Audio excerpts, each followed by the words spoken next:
This week, join me as I go in search of one of the most enigmatic women in all of history, the Queen of Sheba.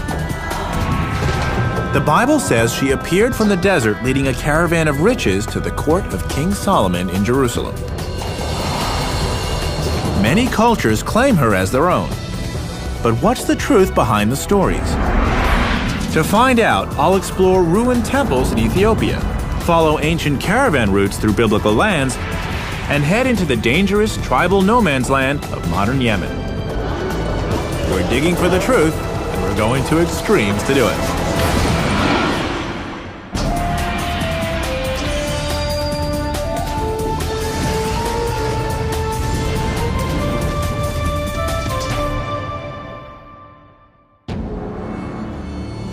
Exotic romance surrounds the legend of the Queen of Sheba. In folktales and scripture, she's described as beautiful and captivating, sophisticated and powerful, and very, very wealthy. Hi, I'm Josh Bernstein. My quest is to determine if the Queen of Sheba really existed, and if so, where she came from. My first stop is the Catholic University of America in Washington, D.C. The library here has one of the greatest collections of religious texts in the United States. Most of what's known about the Queen of Sheba comes from just a few short passages in the Bible, and I'm hoping that one of the scholars here can help me flesh out her story. According to 1 Kings, the queen journeyed to Jerusalem at the head of a long caravan of gold, precious stones, and spices, which she presented as gifts to King Solomon. But what the Bible doesn't say is where the land of Sheba actually was.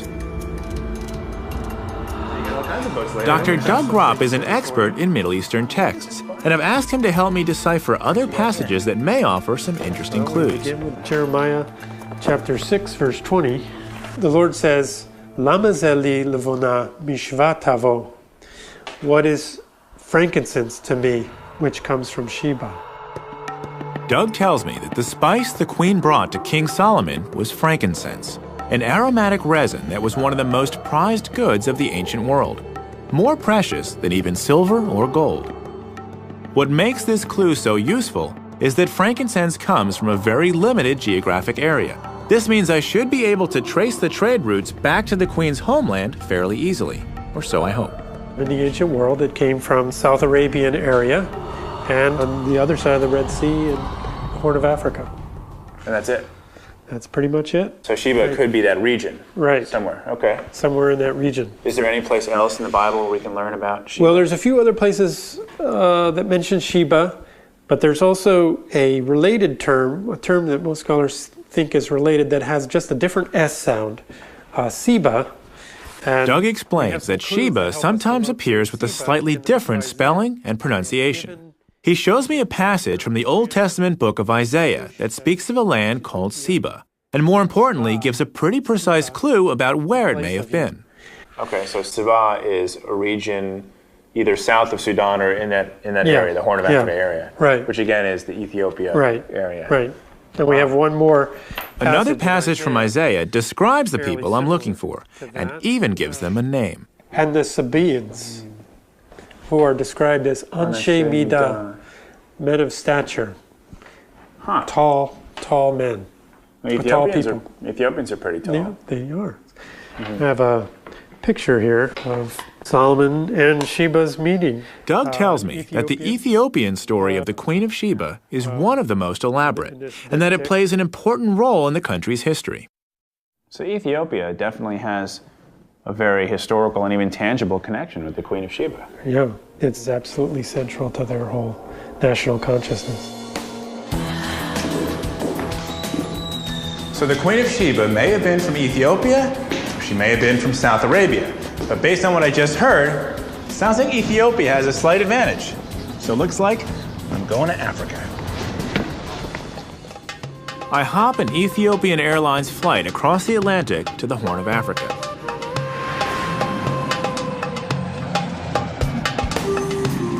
I've been to Ethiopia before, looking for the Ark of the Covenant, and I'm really excited to be back.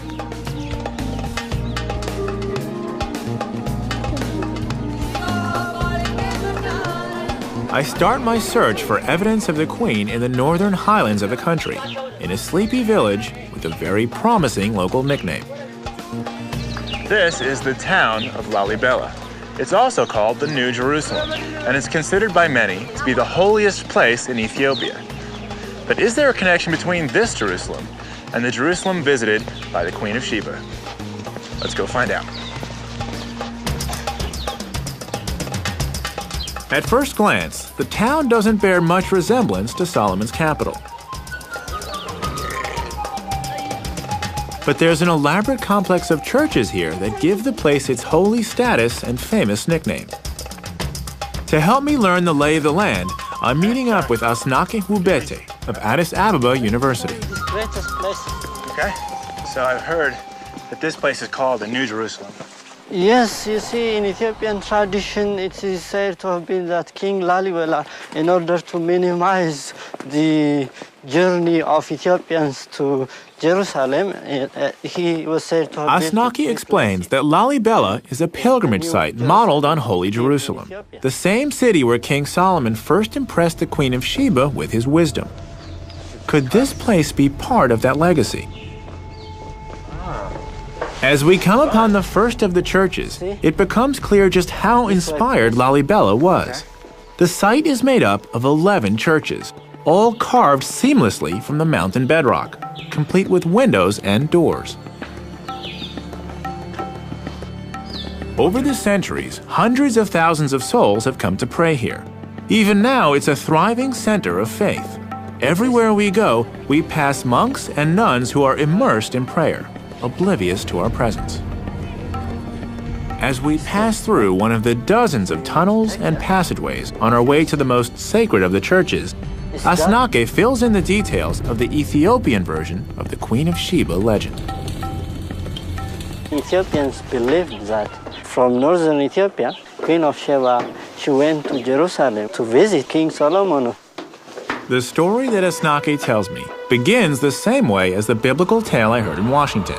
The queen, at the head of a caravan of jewels and incense, journeys to Jerusalem to pay her respects to Solomon.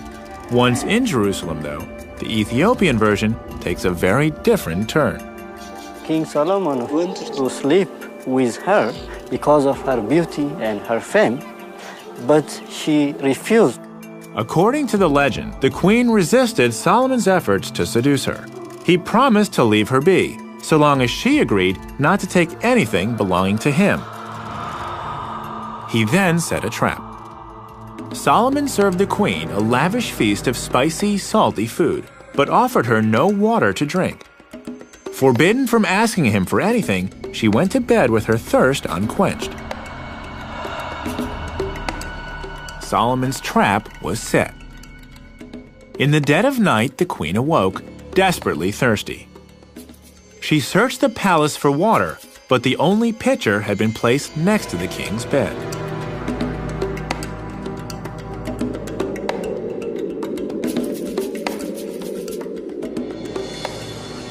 The queen had broken her promise, and Solomon felt entitled to break his. According to the legend, the queen bore Solomon a son as a result of that night.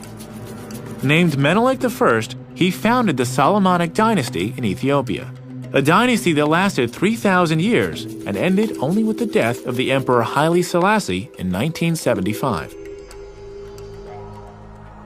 Drawing such a connection is a critical part of Ethiopian history and identity.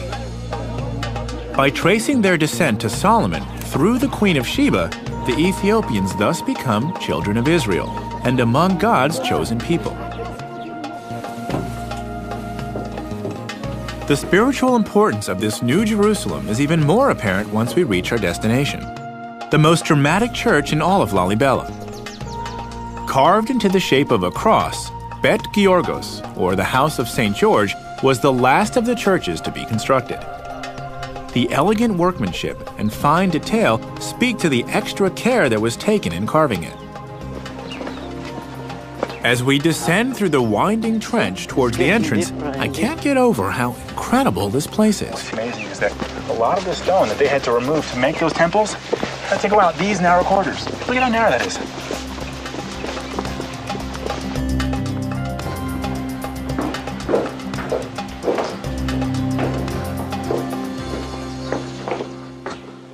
Once we're inside, it's clear that other visitors here have been even more affected by the magic of this place. So there are people who... Some of the monks spend years living like hermits in holes carved in the wall to be as close as possible to the church and to God. Some of them would never leave the church and pray all the time here throughout their life. The whole lifetime. Yes. Living in... And, and some of them never leave this holy place. So people really did everything they could to be close to this place. Yes, yes. And this is one example. For instance, these are skeletons of people who were believed to have come from Jerusalem, Jewish people. Asnaki shows me the skeletons of pilgrims that the local folklore says came all the way from Jerusalem to pray here at Lalibela. Wow. It's a little bit creepy, huh? Yeah. Their piety was so great that they were left here in death to continue their devotion. Yes. They came here to pray. Yeah. And then they spent their whole lives here. After they came here, they decided to remain here throughout their life. And they died. It's clear that Jerusalem and the Queen have a profound spiritual influence here. But what does this tell me about where to find her?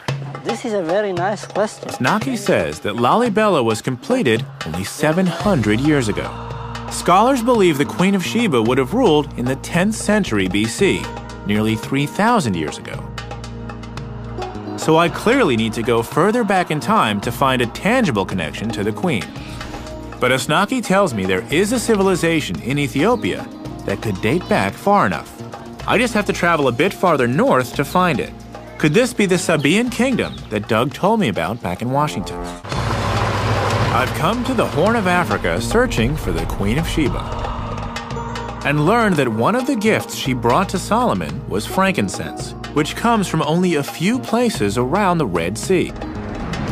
In Ethiopia, I visited a place called the New Jerusalem, where I learned how important the Queen is to Ethiopian national identity. Now I'm following a lead that's brought me into Tigray province, the heart of frankincense country. I've hooked up with my old friend Misgana Gananu to learn more about this precious commodity. So frankincense has been used in Ethiopia for thousands of years. This is from 1,000 years ago. The land of frankincense. The Bible says the Queen brought Solomon quantities of incense that would never be equaled. Learning the history of frankincense in Ethiopia could shed light on whether the Queen might have started her journey here. So frankincense is used throughout Ethiopia in all types of religious ceremonies. All type of religious. When we have the church mass service, it should not be without incense. No incense, no service, no incense, no life. And now we're going to go see how it's actually Now done. it is the same way of the doing from old tradition until now. So the process hasn't changed too much. Not too much. Everything is doing by hand. We've come to the town of Shire, where frankincense is still processed in the traditional way for sale throughout Africa and the Middle East. Working in this building inside. As soon as we walk in, I can see why he said things haven't changed much. This is how they are preparing for market, for selling. Everyone here is working on frankincense. When they come Here in Tigray province, frankincense is a major part of the local economy, just as it's been for millennia. Production involves every member of the community. So the mothers work here, the fathers are out there collecting this. They're collecting And the kids don't really have any place to go, so they come here and help their They mom. come here and helping the family, the elder, Okay. the parents. Why don't you show me what's happening right here? She is cutting, separating the best quality inside. Frankincense is harvested as a resin that oozes from cuts made into the boswellia tree. Frankincense is actually in the bark. The process isn't actually that different from tapping maple trees to make syrup. Only with frankincense, the resin is allowed to harden on the trees. The resin-encrusted bark is then sliced off and brought here, where these women separate the hardened incense from the wood. That's not so good. We want... So good, sharp round. You think? I decide to give it a try. She's happy. She's like, hey, he's helping me. Or she's like, hey, he's messing up all my hard work. We'll find out soon.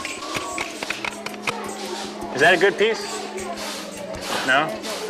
Ah, okay. See that? A little speck there? That's got to come off.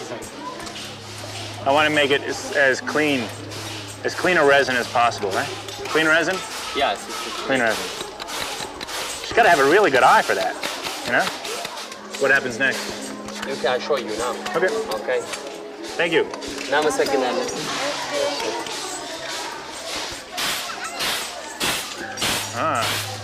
So this is the second phase. This is the second phase because choppy, After now she's separating, you know? Yeah. But she's basically winnowing these pieces of bark, small bits of bark. Yeah. At each stage of processing, the incense is refined until it's ready for market. The highest grades are exported throughout Africa, the Middle East, and beyond, continuing a trade that began thousands of years ago. So this is the product of all their hard work. Yep. Wow. The best quality. So if the Queen of Sheba went to Solomon with this, that was an offering. Of course, there is nothing a gift more than this, you see? This is worthy of a king. It is a wonderful present. It is more than gold. Wow. If frankincense has been such an integral part of the economy and culture here for so long, perhaps Tigray province could have been the land of Sheba.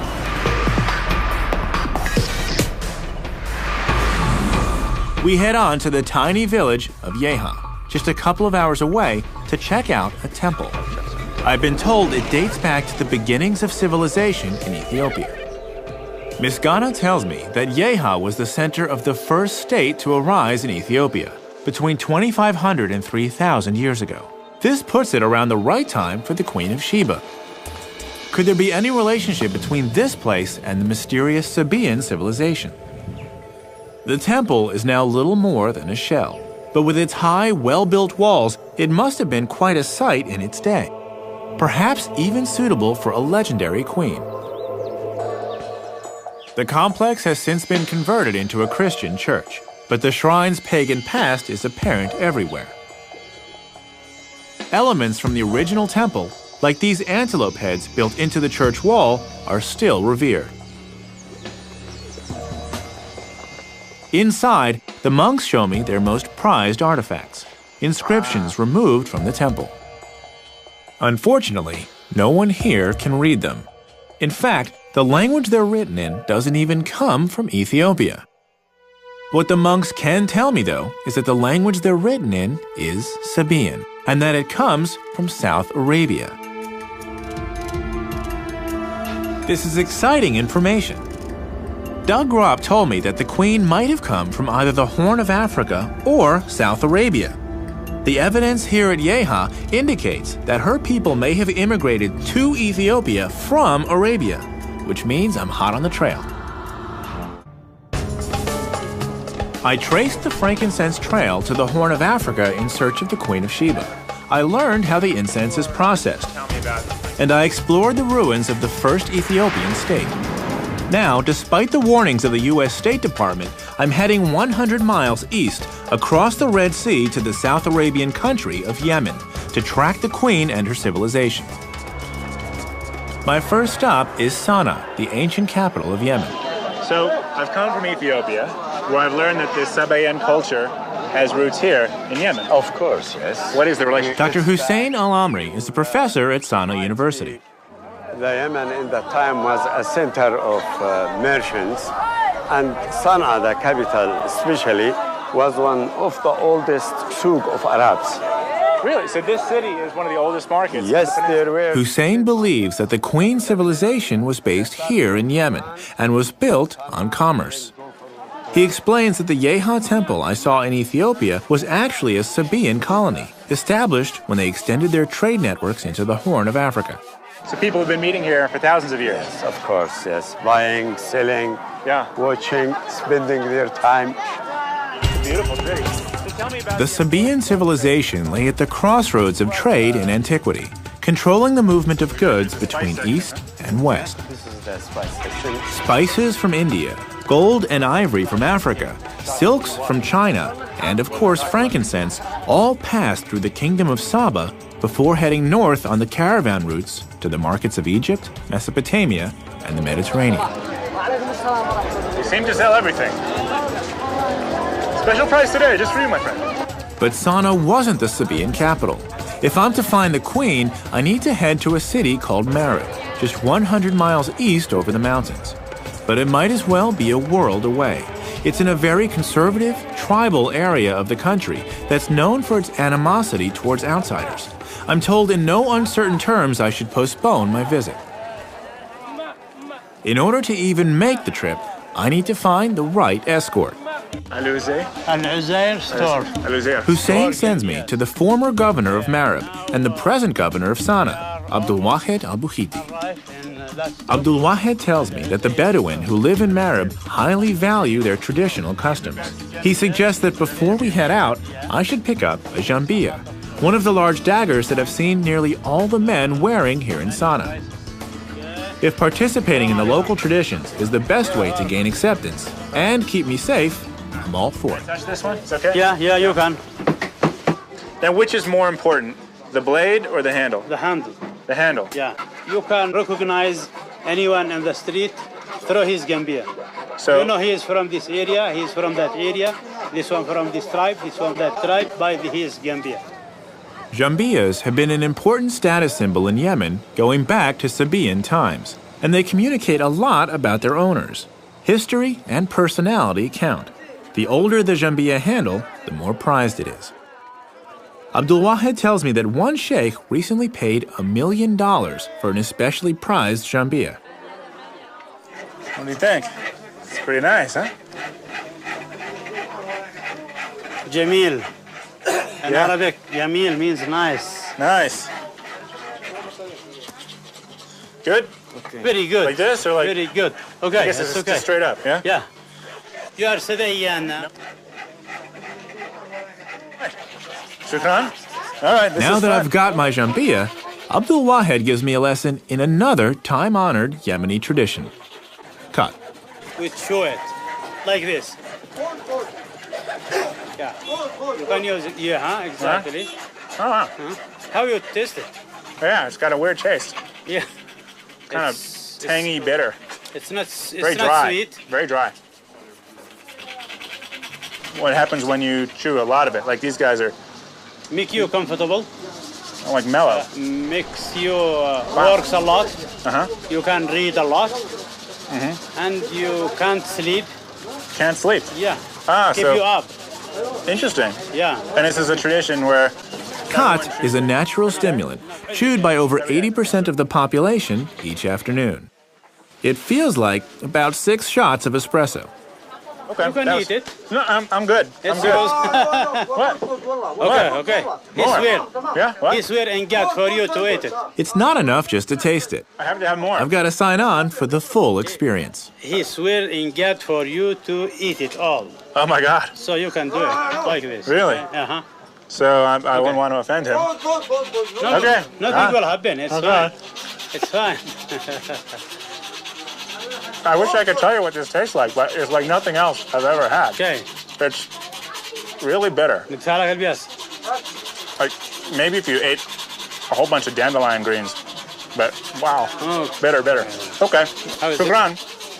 I'm gonna wait until I get some sort of effect, and I'll just float away. Okay, now we can pay him. Now that I've had my crash course in Yemeni culture, I'm ready to head into the tribal desert. So I'll settle up with this man here. Okay. I don't know if it's my excitement or the lingering effects of the Khat, but the next morning, as the call to prayer signals dawn, I can't wait to hit the road. Good morning. It's a beautiful day.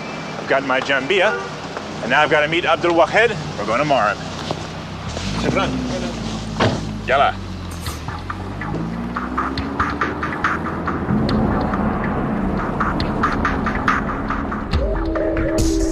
The road to Marib takes me from the mountainous highlands of Sana'a through some spectacular scenery to the flat, dusty edge of the vast desert known as the Empty Quarter.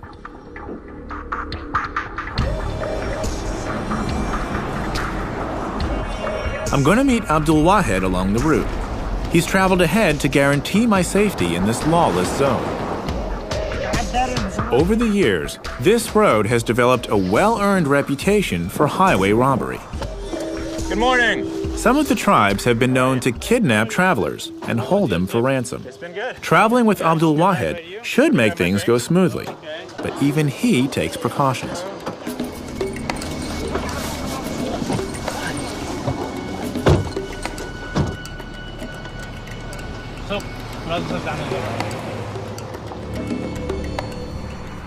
I gotta admit, This is my first time traveling in a car with 3 armed guards carrying machine guns. It's a little unsettling. You always travel with guards? Huh? You always travel with guards? With armed guards? Yeah. When you come to Marab, you need to have guards. Things have gotten better in recent years, but the 14 checkpoints we passed through along the way speak to the still volatile conditions.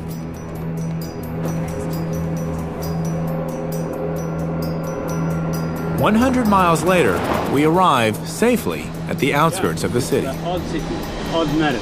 As we approach the ancient town, I see buildings rising in the distance. When we get closer, though, it becomes clear that what I see is a city of ruins. Abdul Wahed explains that these buildings date back some 300 years, but that the city's foundations go back nearly 3,000 to the time of the Queen of Sheba. After so many centuries of civilization, it was a modern war in the 1960s that finally left old Marab a crumbling relic, inhabited by only a few lonely squatters.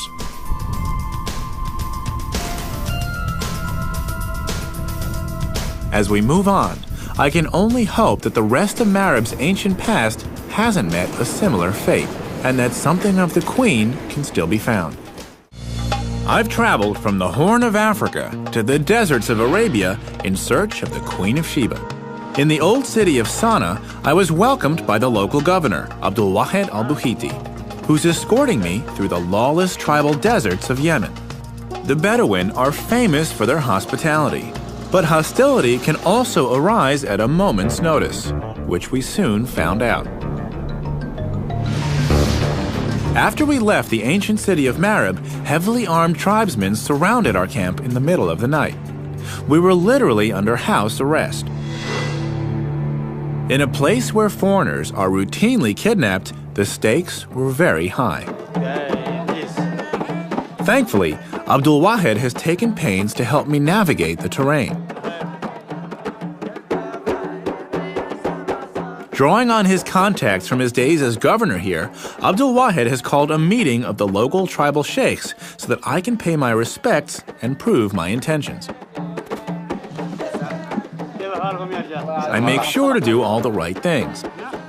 I'm dressed appropriately with my new jambia and a traditional tribal skirt called a futa, and I pay close attention to all the local customs. Now, notice custom says we eat with our right hand only. Yeah? Mm-hmm. Okay. Yeah. And then the rice, you just kind of grab the rice. Abdul Wahed explains my quest to the sheikhs, and the famous Bedouin hospitality quickly takes the place of the hostility, at least for now. Cool. So this type of gathering hasn't changed much over the thousands of years, right? Not a lot. No. This water in the bottles.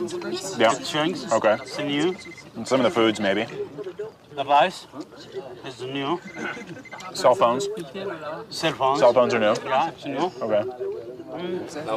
After dinner, we sit around the fire to share stories about the Queen of Sheba that have been handed down through generations here in Marab.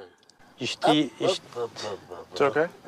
Very nice, he said. Yemeni. Yemeni, yes. Yemeni. My new jambia goes over well. In Ethiopia, the legends I heard about the Queen of Sheba were very detailed and played a big part in defining Ethiopian national identity. Now that I'm here in Yemen, I want to hear the Yemenis tell her story and find out about the place she occupies in their history and culture. They believe she came from the far desert, and she is for sure from Marab. They feel honored because Queen of Sheba from their land, from their hometown. I hear tales of a beautiful young woman named Bilqis, who appeared from the dunes to assume the throne of the kingdom of Saba. To the sheikhs, there's no doubt that this kingdom here in Marab and the biblical land of Sheba are one and the same.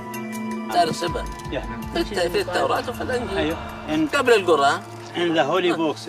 Yes, and the Quran. The Quran also tells vivid stories about the kingdom that Bilqis ruled, and what's more, where to find its remains. it was a heaven. Saba have 2 heavens. The sheikhs explain that the land of Saba is described in the Quran as land of the 2 paradises. The name comes from 2 oases created by a massive dam the Sabaeans built here in Marib, a dam whose ruins, they tell me, can still be seen nearby. It sounds like I need to go to see this dam and to explore Marib further. Do I have the permission of the sheikhs to do so? هل يستطيع أن يعتبر أنه لديه تصريح من المشايخ يتحرك بمارب حيثما يشاء؟ هذه تعتبر سير مع الجنبية يمنية. This Gambia, it's like a permission for you to go anywhere. Okay. And so if I have their permission, that's all I need. Shukran. And thank you for this. This was شكرا على العشاء، شكرا على هذا الوقت، شكرا على المقابلة، شكرا.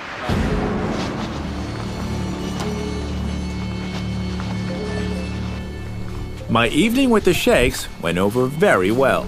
Not only did I gain their permission to explore their land, but the stories they told me about the Queen of Sheba have inspired me. Now, my goal is to search for archaeological evidence to support their stories. I've arranged to meet archaeologist Zaydoun Zaid at the Marib Dam to tell me more. So this is one of the towers of the Dam of Marib. Yeah, this is the north tower, that's right. Where's the other one? The south tower, just ahead of your eyes, that part, you see it? There, the south one. There. Wow. So there was a wall going The between dam's wall stretched from where we're standing all the way to the south tower, over 2,000 feet away. That made it about twice as wide as the Hoover Dam. The water it controlled was used to irrigate the valley below, supporting an estimated 35 to 50,000 people. This really must have been a lush green valley. Well, as you can see now, it's still green. And you can imagine at that time, it was much more. Yeah. The water which was coming out of here was supporting at the 2 sides of it something like paradise. 2 at 2 sides of them, one at the right, one at the left. I've heard about this. So this is the left paradise and the right paradise. Exactly. That's it. The dam worked by collecting runoff from the mountains and then channeling the water into sluice gates on either side of the 2 towers. The gates, in turn, led to canals that branched into the valley below, creating the oases that gave Saba the name Land of the 2 Paradises. As Zaydoun and I make our way to the South Tower, I ask him what led to the collapse of this incredible structure and the civilization that built it. There's 2 theories about it. One which will say that the dam was destroyed by a strong earthquake. Zaydoun says that an earthquake may have toppled the dam, or an unusually heavy rainy season could have damaged it beyond repair. Of course, to the other factor. In either case, the march of history also played a part. From land to sea. A shift in trade routes away from their territory had already dramatically weakened the kingdom, and they were unable to recover from the loss of the dam. What I've seen so far supports what I've heard about a flourishing civilization. But what about the queen? It's thought she would have reigned in the 10th century BC. So here we are, Josh. Wow. What I was talking about. Does the archaeological evidence here date back far enough?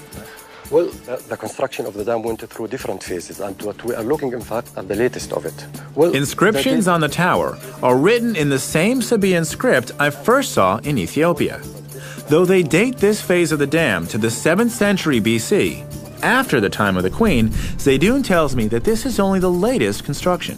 Its origins go back far earlier. The Sabaeans continually updated and improved their dam over centuries. The Sabaean civilization managed to block this canyon in 1500 BC. So they finished building the dam at that point. But the history of damming using water goes back up to 3200 BC. If this is true, the Sabaean civilization in Marib would have existed at the time the queen made her journey to Jerusalem. In fact, it would have been thriving. All that remains is to find her, and Zaydoun has an answer for that, too. So it would make sense that somewhere in this region is a palace, and perhaps a queen. A queen with a temple. Is that true? Is there someplace around here where that exists? Yeah, exactly. The temple of the Queen of Sheba. Right here? Right here. My search for the Queen of Sheba has taken me across the world and thousands of years back in time. In a religious archive, I heard the stories of her journey to Jerusalem to visit King Solomon. In Ethiopia, I learned that frankincense could have provided her with the wealth she was famous for. Here in Yemen, I discovered that she and her civilization appear in the Quran and in the oral traditions of the local people. I've now come to the possible seat of her civilization, a sand-swept temple that bears her name, Mahram Bilqis, the sanctuary of the Queen of Sheba. To learn what it reveals of the Queen, I'm meeting up with another extraordinary woman.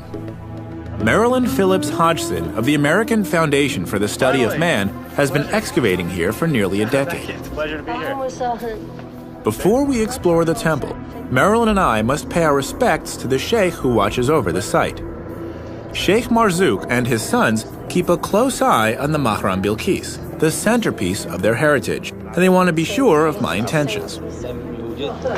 I'm grateful that the sheikh is welcoming me because he's packing a lot of heat. My explorations here in Marib have attracted some attention, and while I have the blessing of the tribes to be here, I still have to tread carefully. After some friendly diplomacy, we're given the go-ahead to explore the temple grounds. So this wall, this was the first thing discovered here? Well, sure, because everything else was covered by sand. Marilyn tells me that the entire complex encompasses 37 acres, making it the largest ancient temple in the entire Arabian Peninsula. But only a small percentage of it has actually been excavated. Working here is a never-ending battle against the blowing sands, which rebury much of the site between digging seasons. I ask Marilyn how she came to work in such a forbidding place. I came here because I wanted to fulfill my brother's unfinished dreams, but now it's my passion.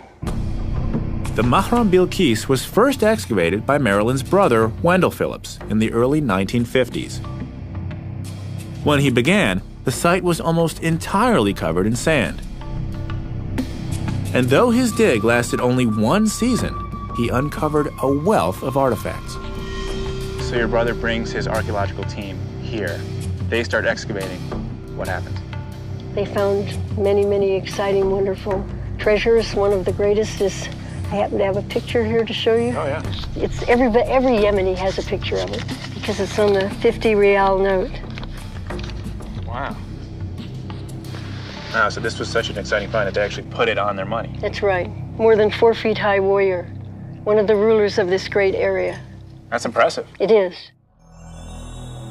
The statue that Wendell Phillips found is considered to be one of the masterpieces of Sabaean art. It depicts a ruler called the Mahdi Karib, complete with a jambia at his waist. This statue from the 6th century BC helped put a face to the Queen's glorious civilization. Unfortunately, Wendell was never able to finish his work. Tribal strife forced him to flee Marib after just 4 months on the site. He didn't want to leave. It was a terrible heartbreak. They left all their cars, all the artifacts, everything remained behind. So after making these world-class discoveries, he has to flee for his life? Yes. So what happens to this site? It filled up with sand, and only the great pillars showed there. And the Awam enclosure, the Great Wall. This space that we're sitting in now, 18 feet above us, was all sand? All sand. Wow. Nearly 50 years passed before Marilyn and her team were able to return to Marib. Since work has resumed, the Foundation has unearthed much more of the site. This is like the Library of Congress, then? Yes. We're joined by the Assistant Site Director, Yemeni archaeologist Abdul Ghalib, who shows me some of their recent discoveries. So anything that had to do with daily life or was important to them, they put on these stones. They built it here. The Mahram Bilqis is literally covered in inscriptions from top to bottom. The elegant South Arabian script that I've seen throughout my journey adorns nearly every surface of the temple. This inscription talking about social, economic, and about the tribes, the names, and what they believe, Abdu tells me that all aspects of daily life were recorded here, from ritual dedications to social and economic histories. But the lower parts of the temple for different And the kings. Foundation's team has only scratched the surface. So, Below this? below this. Yeah. Below this goes back to the 8th century BC, but it's covered now by sand again. So if you were to dig down, If you dig down, You will go down, down, down, down, down 15 meters. Like the Great Dam of Marib, the Mahram Bilqis was improved and expanded over successive generations. To date, they have yet to find any inscriptions referring to the Queen of Sheba. But the deeper they dig, the further back in time they go, and thus closer to the time of the Queen. I ask Abdu and Merlin if what they've found can shed any light on the legends I've heard throughout my journey. This is the main gate of the temple. They take me to a newly discovered area of the temple, where they show me a grand staircase decorated with antelope heads. I've seen these before in Ethiopia, and both cultures claim to have this belief that the Queen of Sheba is from their homeland. Yeah, because the Queen of Sheba is the Queen of Saba. You know, she's a Sabaean queen, and the people who lived in Ethiopia and established the kingdom of Ethiopia are Sabaean people. Wow. So this helps explain the Ethiopians' beliefs that they're descended from the Queen of Sheba. In a way, they are, or at least from her civilization. Why you see the similar decoration and writing. language, yeah, and writing. So that this was the center. I mean, actually, we're standing at the center of the Sabaean civilization. Yes. And if the Queen of Sheba, which sounds like it, if the Queen of Sheba lived here, then her influence would have spread throughout her domain, and that, you said, went into Ethiopia. Exactly. And that's why they believe that she was their queen as well. Yeah, that's right. It is, you know. Merlin and Abdu have one last thing they want me to see. At the top of the staircase, they bring me to a wall covered in sand and invite me to help them dig. Okay. Abdu explains that they rebury this treasured artifact after each season to protect it from the elements. Look at that. Yeah. That's a face. As we clear away the sand, I can see why they take so much care. Who found this? Me and Merlin when we were digging here in 2001. That must have been pretty exciting. Yeah, it was. It was very exciting. Look at here. that. So. Every time you see it, what do you think? It became more beautiful. More beautiful. Yes. You know. This is my favorite discovery. Even though it's not as early as the time of the Queen of Sheba, I'm sure that when we do see the statue of the Queen of Sheba, she will be something like this. It's clear that the Mahram Bilqis is an incredible archaeological site.